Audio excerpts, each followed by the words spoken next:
우리가 사도행전의 말씀을 묵상하면서 사도행전이지만 다른 말로 성령행전이라 읽는다, 그런 말씀을 드렸습니다. 예수님께서 오직 성령이 너에게 임하시면 너희가 권능을 받고 예루살렘과 온 유대와 사마리아와 땅끝까지로 내 증인이 되리라. 그렇게 기다리고 기도하던 오순절 제자들이 성령의 충만함을 받고 담대히 나아가서 예수의 복음, 부활의 복음을 전파하기 시작했습니다. 그 모든 우리가 16장 오기까지 수많은 역사들을 보면 물론 그 일을 이끌어갈 때 사도들이 쓰임을 받지만, 제자들이 쓰임을 받지만, 그 일을 이끌어 가시고 힘을 주는 분은 성령님이셨다. 그래서 우리는 성령 행전이다 이렇게 불렀습니다. 지난 시간 우리가 16장 앞부분을 살펴보았습니다. 바울이 복음을 전할 때 그동안 보면은 복음 전도의 역사가 잘 나타났습니다. 열매가 있었습니다.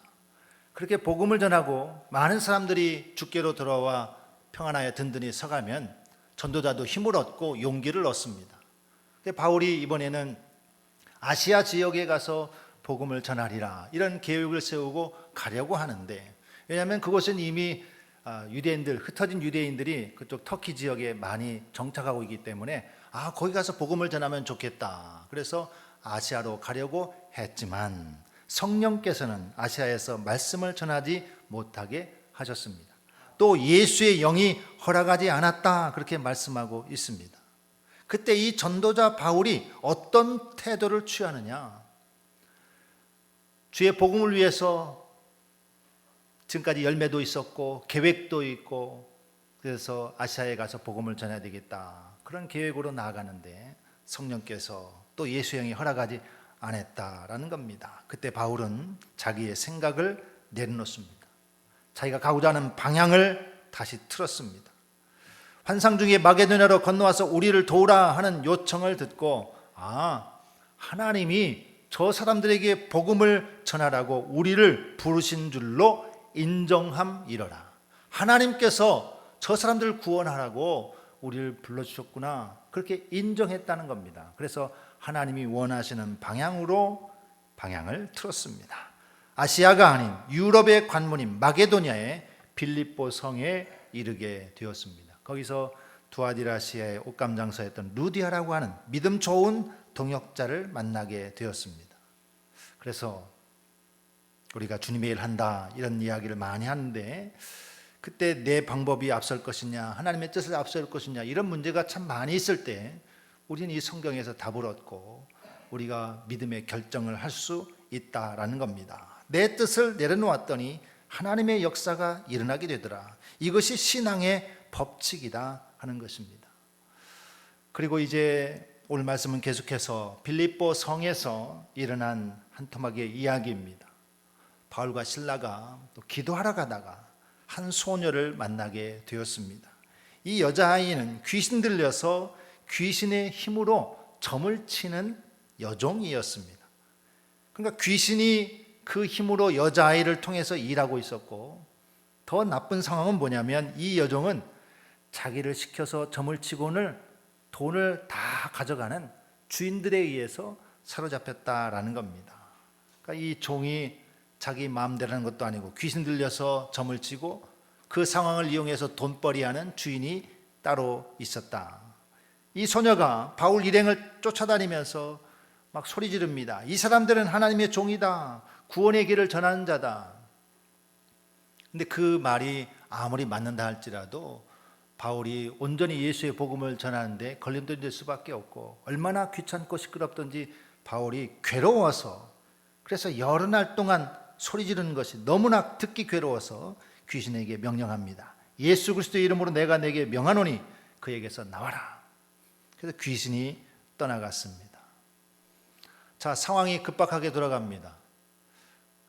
그냥 한 여자아이의 귀신 들림을 고친 것이 아니라 귀신 들려서 점치던 자기 여종이 귀신이 떠나갔으니까 점을 칠 수 없고 주인의 돈벌이가 사라졌으니 어떻게 해야 되겠습니까? 여기 주인들이라고 표현하는데 여러 사람이 이 일을 통해서 재미 보고 있었는데 돈벌이가 사라졌습니다.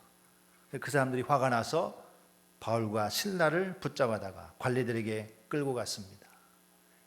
이 유대인들이 우리 로마인들이 받지 못할 풍속을 전한다 고발했습니다. 가서 끌려가고 결국 감옥에 갇히게 됩니다. 깊은 감옥에 들어갔습니다. 햇빛이 들지 않는 감옥입니다. 발에는 착고를 채웠습니다. 바울과 실라 이 일행이 복음을 전하다가 이런 고통을 만나게 되고 어려움을 만나게 되었습니다. 이런 일이 흔히 있습니다. 예수 믿는 것 때문에 아마 여러분도 그런 어려움을, 고난을 당한 적이 있으실 겁니다. 예수 믿는 것 때문에 억울한 일을 당한 적도 있고 손해본 일도 있고 답답한 일을 겪은 것도 있을 것입니다. 그럴 때 여러분은 어떻게 하셨습니까? 예수 믿는 것 때문에 손해보고 예수 믿는 것 때문에 억울하고 답답한 상황을 만났을 때 그런 상황이 있었다면 여러분은 그때 어떻게 했습니까?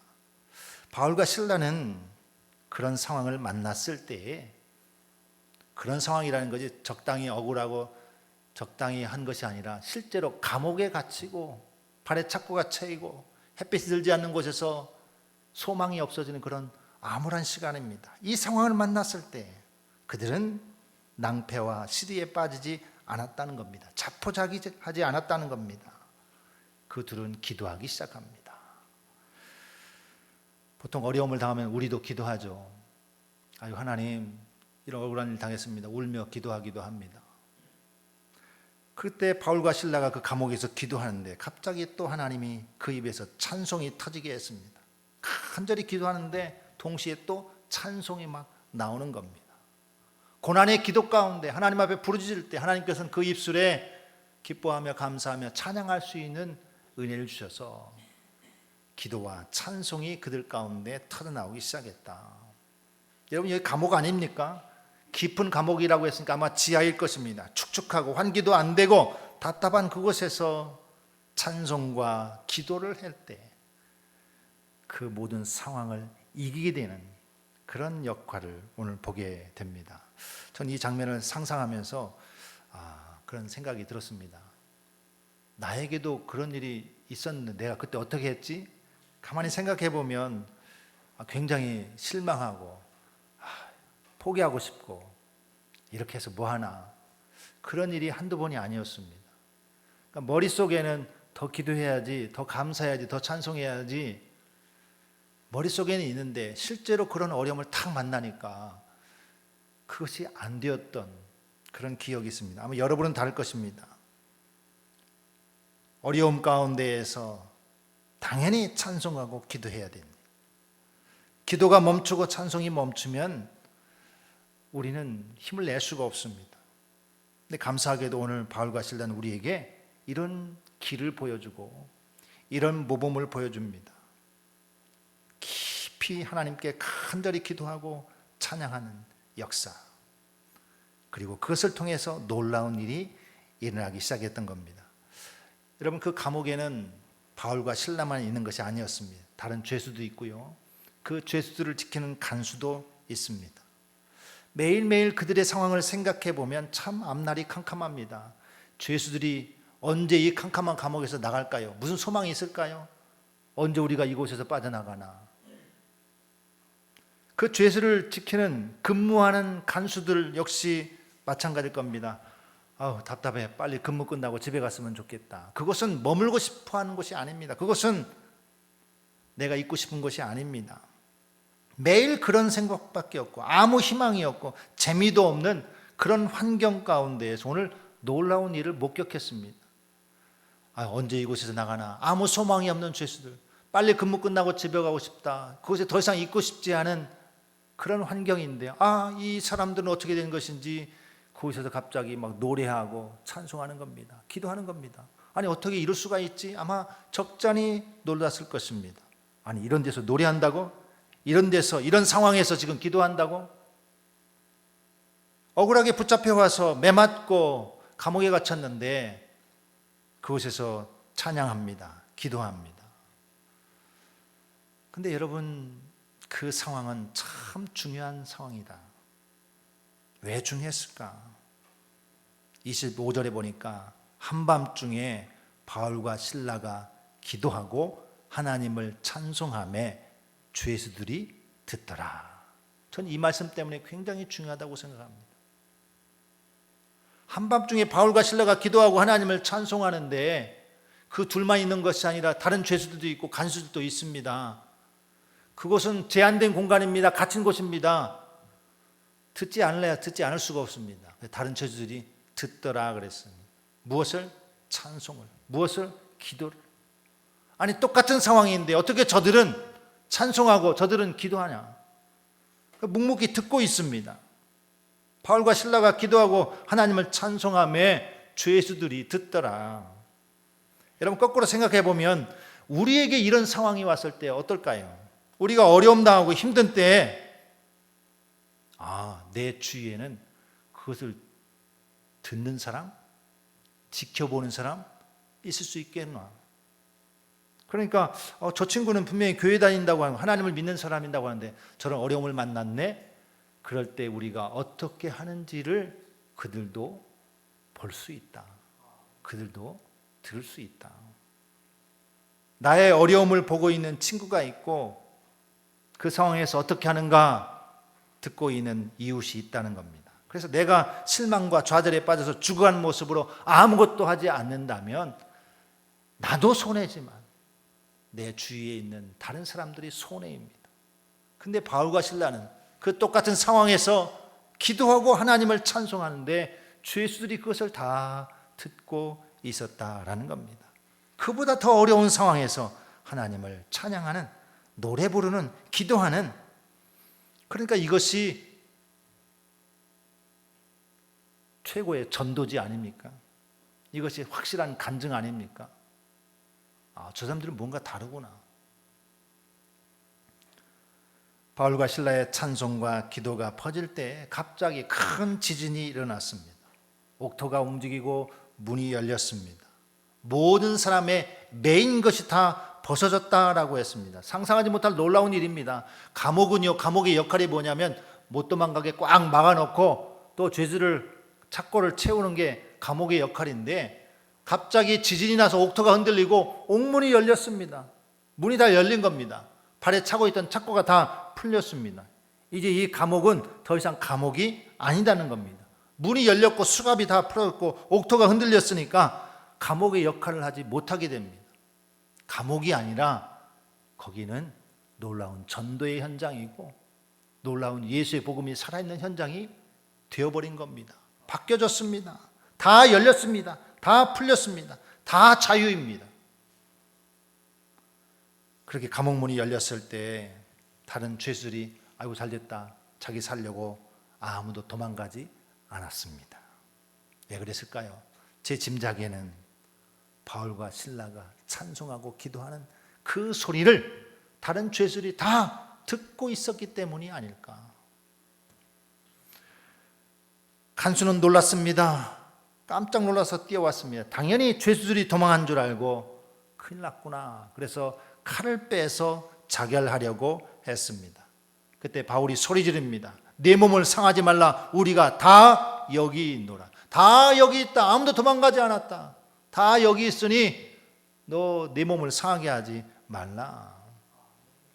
여러분, 믿는 자들의 믿음의 태도는 불신앙인들에게 반드시 영향을 미칩니다. 우린 그렇게 믿습니다. 우리 믿음의 태도, 우리 믿음의 자세는 교회 안 다닌 사람, 예수 안 믿는 사람에게 영향을 미칠 수밖에 없습니다. 내 기도와 찬송을 보고 있고 듣고 있는 사람이 주위에 있다는 겁니다. 내가 무엇을 해야 할까? 다 포기하고 싶고 다 내려놓고 싶고 그런 마음이 들 때마다 우리 안에 채워져야 될 것은 바로 오직 예수 그리스도라는 겁니다. 찬송과 기도로 주님 앞에 나아갈 때에 다 열렸습니다.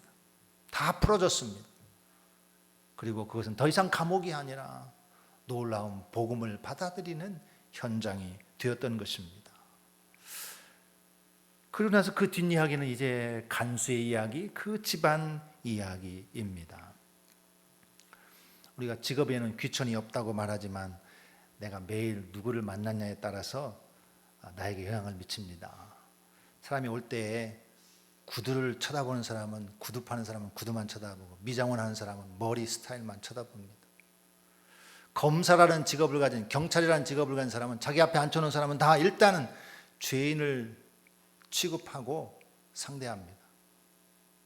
간수는요, 이미 확정된 죄수들, 감옥에 갇힌 사람들을 상대하기 때문에 자기 앞에는 늘 죄수가 있고 흉악범이 있습니다.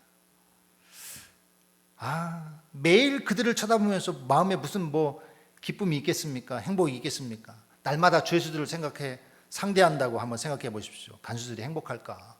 저는 그렇지 않을 것이라고 생각합니다. 근데 자기가 근무하는 시간에, 자기 근무 시간에, 남들과 교대하기 전에 자기 근무 시간에 감옥의 문이 열리고 이런 사건이 일어났습니다. 얼마나 두려웠겠습니까? 죄수들이 다 도망갔다고 생각하면, 내가 당할 문책을 생각하면, 나만 문책을 당하는 거죠. 집안이 다 망할 텐데 차라리 내가 자결해서 이 값을 치러야 되겠다, 그런 생각이 안 들었겠습니까? 그래서 칼을 빼서 스스로 목숨을 끊으려고 했던 겁니다. 그때 바울이 소리 질렀죠. 네 몸을 상하게 하지 말라. 우리가 다 여기 있다. 그제서야 간수가 등불을 들고 뛰어들어가서 바울과 실라 앞에 엎드렸습니다. 그러면서 이 사람의 인생 가운데에서 가장 중요한 질문을 던지죠. 앞에도 말했습니다. 이 사람의 인생이 어땠을까요? 이 직업을 가진 지 10년, 20년 됐다면 10년, 20년 동안 내내 죄수들을 상대하고 그런 사람입니다. 그런데 그에게 이런 질문이 나왔습니다. 내가 어떻게 하여야 구원을 얻으리까? 내가 어떻게 해야 됩니까? 내가 어떻게 해야 구원을 얻고, 내가 어떻게 해야 당신처럼 찬송을 부를 수 있고, 내가 어떻게 해야 이 상황을 뛰어넘어서 내 인생이 행복할 수 있겠습니까? 그 얘기 아닙니까? 내가 어떻게 해야 당신처럼 될 수 있습니까? 내가 어떻게 해야 구원을 받습니까? 그리고 여기에 가장 중요한 대답이 등장합니다. 주 예수를 믿으라. 그리하면 너와 네 집이 구원을 얻으리라. 우리가 16장 15절에서도 그 옷감장사 드요아디라 바울이 전하는 복음을 듣고 그와 그 집이 다 세를 받았다고 했습니다. 그와 그 집이 다 세를 받았다. 주 예수를 믿으라. 그리하면 너와 네 집이 구원을 얻으리라. 이 복음 증거에, 이 복음의 한마디 때문에 간수는 죄인들 바울과 실라이랑을 데려다가 자기 집에서 씻기고 치료하고 온 집안이 예수의 복음을 듣게 됩니다. 바울이 전하는 주의 말씀을 듣고 그들이 결단하고 믿고 세례를 받게 된 것입니다. 그와 그 온 집안이 예수의 세례를 받았습니다. 그와 온 집안이 하나님을 믿음으로 크게 기뻐하니라.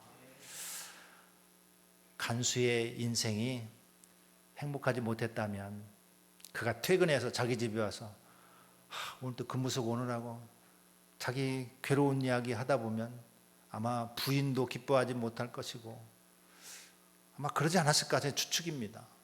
그 집안에 기쁨이 있었다. 단 한 가지 이유입니다. 예수의 복음을 받아들이고 하나님을 믿어서 온 집안이 하나님을 믿음으로 크게 기뻐하니라. 크게 기뻐했다. 온 집안이 예수 그리스도를 품었습니다. 예수 그리스도로 채웠습니다. 하나님이 우리를 위해서 예수 그리스도를 보내셨다는 것을 복음을 듣고 믿었습니다. 그리고 하나님을 믿을 때 그 집안에 놀라운 기쁨이 찾아왔습니다. 지금까지 맛보지 못한 큰 기쁨입니다. 진짜 행복입니다. 예수님 때문에 우리 가정이 이렇게 기뻐하고 행복하구나. 여러분, 세상에는 우리가 짐작하는 대로 수많은 절규와 수많은 아픔이 있습니다. 사람들이 다 말로는 못하지만 속으로 내가 어떻게 해야 될까? 내가 어떻게 해야 구원을 얻으리까? 내가 어떻게 해야 행복할까? 내가 어떻게 해야 참된 인생을 살까? 이 간수가 바울과 실라 앞에 엎드려 했던 질문을 사람들이 다 가지고 있습니다. 왜냐하면 이 세상이 그렇거든요. 정말 사망의 음침한 골짜기와 같은 세상이 아닙니까? 목마른 영혼, 가란 심령들, 깊은 감옥에 있던 바울과 실라처럼, 그 감옥에 있던 죄수들처럼 그 인생이 돈이라고 하는 감옥, 욕망이라고 하는 감옥, 배신이라고 하는 감옥, 질투의 감옥, 수많은 감옥에서 사람들이 살아갑니다. 그 사람들이 마음에 답답하니까 내가 어떻게 해야 내가 어떻게 해야 되리까? 그런 질문을 합니다. 바울과 실라의 찬송과 기도는 그 감옥에 있던 죄수들의 마음의 밭을 갈아놓고 있었을 것입니다. 그래서 하나님의 역사로 감옥문이 열리고 모든 묶인 것이 자유하게 되었습니다. 참 생명을 위한 간절한 간구가 거기서 나왔습니다. 내가 어떻게 해야 구원을 얻으리까? 여기에 대한 대답은 하나일 수밖에 없습니다. 주 예수를 믿으라. 그리하면 너와 내 집이 구원을 받으리라. 오직 예수 그리스도가 답입니다. 예수를 믿는 것이 길입니다. 행복, 건강, 모든 것 어떻게 해야 되니까? 그 길은 하나다. 예수 그리스도. 예수 그리스도가 우리에게 유일한 길이다. 예수 그리스도만이 우리를 채울 수 있고 예수 그리스도만이 우리의 인생을 가란 심령을 해결할 수 있다. 그래서 우리가 우리 안에 예수 그리스도를 채울 때, 우리 가정에 예수 그리스도를 채울 때 우리가 달라지고 우리 가정이 달라지고 우리 사회가 달라지게 될 줄로 믿습니다. 예수님이 여리고로 지나가실 때 삭개오라고 하는 사람이 예수님 만나고 싶어서 다가갔지만 키가 작아서 할 수 없이 돌무화과 나무 위에 올라가서 예수님을 쳐다봅니다. 지금까지 예수님과 삭개오는 만난 적도 없습니다. 그런데 그 순간 그 나무 위에서 아래를 쳐다보고 아래에서는 예수님이 나무 위를 쳐다보고 예수님과 삭개오가 눈이 마주쳤습니다. 삭개오야 내려와라. 자기를 만난 적도 없는데 자기 이름을 압니다. 자기를 부릅니다. 삭개오가 내려왔습니다. 내가 오늘 내 집에 들어가야 되겠다. 삭개오가 자기 집안에 예수님을 모십니다. 예수님을 모시고 예수님을 받아들일 때 그에게 믿음의 결단이 있었습니다. 제가 지금까지 살았던 내 인생은 어떻게 보면 남의 것을 더 토색하고 잘못 거둬들이고 그래서 돈이 인생의 목적이었고 더 많이 거두는 것이 자신 자신의 목적이었다면 제가 이제 방향을 바꾸겠습니다. 남의 것을 토색한 일이 있으면 제가 4배나 갚아주겠습니다. 내 가난한 소유의 절반을 이제 가난한 자들에게 주겠습니다. 인생의 목적이 달라지고 방향이 달라졌습니다. 예수님께서 오늘 이 사람 이곳도 아브라함의 자손이다. 이 집안도 구원받은 하나님의 백성이다. 선언합니다. 삭개오와 그 집안이 예수 그리스도 때문에 인생이 달라지고 변화되어 행복한 그리스도인이 되었던 것입니다. 여러분, 우리 교회가 저와 여러분이 끊임없이 기도하면서 하나님 앞에 간절히 나아가는 것은 끊임없이 예수 그리스도의 복음으로 사는 것이고 예수 그리스도의 복음을 전하는 것이고 특별히 오늘 이 가족 구원 이야기가 너무나 중요한데 여러분 믿지 않는 여러분의 가정을 위해서 정말 간절히 기도하고 어떤 환경에 우리가 매이는 것이 아니라 예수의 복음에 매이고 예수님이 길이고 방법임을 알아서 예수님을 우리가 채우게 해주옵소서. 예수님을 우리 가정이 채워지게 해주옵소서. 예수님을 우리의 가정의 문제가 해결되게 해주시고 우리 인생의 방향이 결정되게 해달라고 여러분 기도해야 됩니다. 기도와 찬송 외에 이런 역사가 일어났습니까? 바울과 실라가 그 감옥에서 환경을 뛰어넘어 찬양하고 기도할 때에 이 놀라운 구원의 역사가 일어난 것처럼 우리 안에 이 놀라운 구원의 역사가 일어나길 축복합니다. 찬송과 기도로 주님을 깊이 신뢰하며 나아갈 때 하나님의 역사가 옥토가 흔들리고 옥문이 열리고 착고가 풀리고 모든 것이 다 풀어지는 역사가 일어나게 될 줄로 믿습니다. 그런 놀라운 믿음의 삶을 경험하시는 저와 여러분 되기를 예수님의 이름으로 축원합니다.